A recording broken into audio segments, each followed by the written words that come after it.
Hey guys, it is Tristan, and I've been covering this series for about 4 issues now, I want to say. Well, regardless, it's kind of going up and downhill, and I really tore into it the last time, and I must say that it's starting to turn around. Like we finally get to see some redeemable qualities in Rick. My cat just fell. Go freaking figure. Okay, anyway, this is part 4 of Night Terrors in Nightwing 53. And it's called Badge of Honor. It's still Scott Lobdell writing, and Fabian Nicieza. I don't know how to say his name, and I know he yelled at some other people for saying his name wrong, so yeah, I'm gonna be careful with that one. Travis Moore and Pat Zircher are the arts. It was just Chris Mooneyham last time, I believe, but um, as far as the variant, it was Yasmin Purdy, and I was surprised to see that because they've been doing the variants for a lot of them, and I really didn't care for this one. But anyways, this is the beginning of sort of seeing Dick Grayson come back. Maybe, I don't know. It's kind of hard to judge because it starts off and we get this. We had been waiting for his friend Bert to. He was in the cab, so he went after him, and so did this cop Nightwing. I don't even remember what his name is because I haven't seen it, but we'll call him Cop Nightwing. Anyway, um, basically they get in a little argument about who's going to go after him. It's Rick's friend, and it's the cop wants to do this whole Nightwing thing. So he handcuffs Nightwing, like that would, be totally possible. I just don't see that as a very good possibility that he's just simply able to just grab his hand and handcuffed him. But he does escape like right away and follows him. And his friend that was in the cab had been taken, and he's tied up with this gang. And Cop Nightwing jumps down, and he kind of doesn't do a very good job with his entrance. I mean, he does. He jumps down from the skylight, but then he falls and just says, ow. Gets the gun, pointed right at his face, and that's when Rick breaks in and kind of sidetracks him, so he's able to, get away from the gun, and he's also able to get his friend out of there.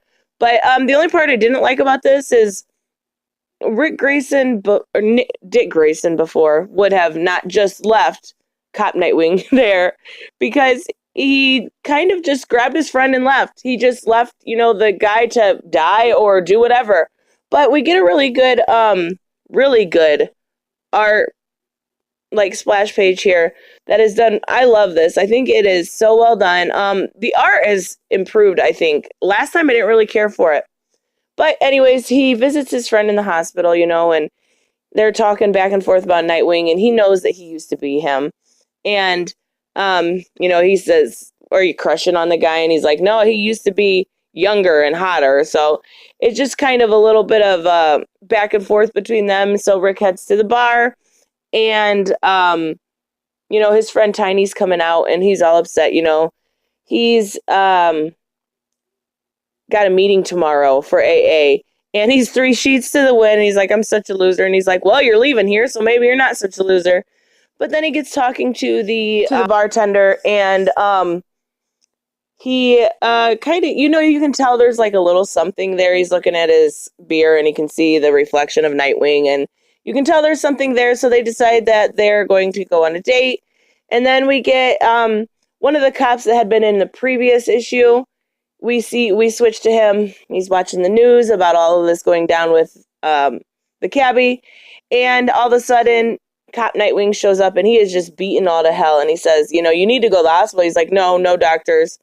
And this wouldn't have happened had you joined me, which is kind of a shitty thing to say to your friend, but okay. But then we switch back to when they decide to go on a date, and I like Dick Grayson with Barbara. I always have. That's always been like my favorite ship, I guess you could say. But this is cute. They're on a little date, and they're talking, and she says, "We're just two friends having breakfast." She gives him a burrito. And she's like, "You didn't have to do that." She's like, "I wasn't going to eat alone, But they talk for hours. And Dick, at the end, he says, "Can I walk you home?" And she's like, "Maybe someday." And, she's all like shy and bashful and being cute. And he's like, "So Burl is okay. I had a burrito with a beautiful woman. Some cop is taking the weight of Nightwing off my shoulders." And he says, "I got to tell you, life is good right now." But then we switch to this Alcoholic Anonymous meeting that Tiny had been talking about earlier. And, they're doing their whole, like, I don't know how it goes or anything, but, like, their whole, "Hi, how are you?" Introduction, all of that. Well, then this character shows up that says, he's not from Bloodhaven.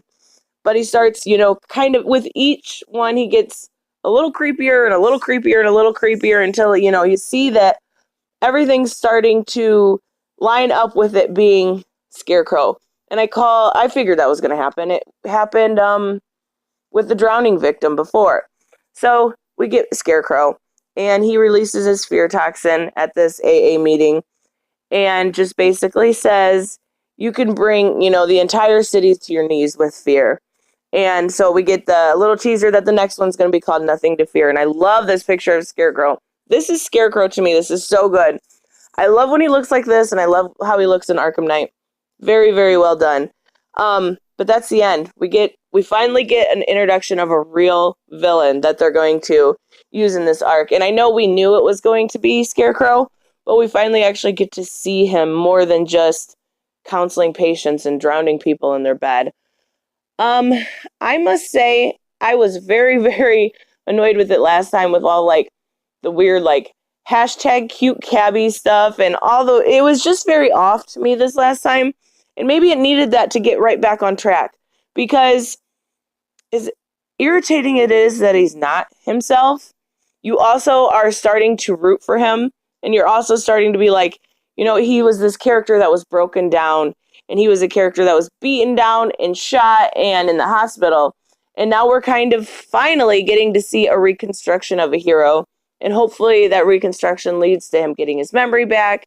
And it also leads to him becoming Dick Grayson again. I'm assuming it will when we see more of this Scarecrow plot. But I am finally starting to like this. I'm finally starting to like this reconstructive theory to this hero. So I really do. I hope it continues this way, but either way I will cover it. I'm liking it. So let me know what you guys think. I will see you in the next one.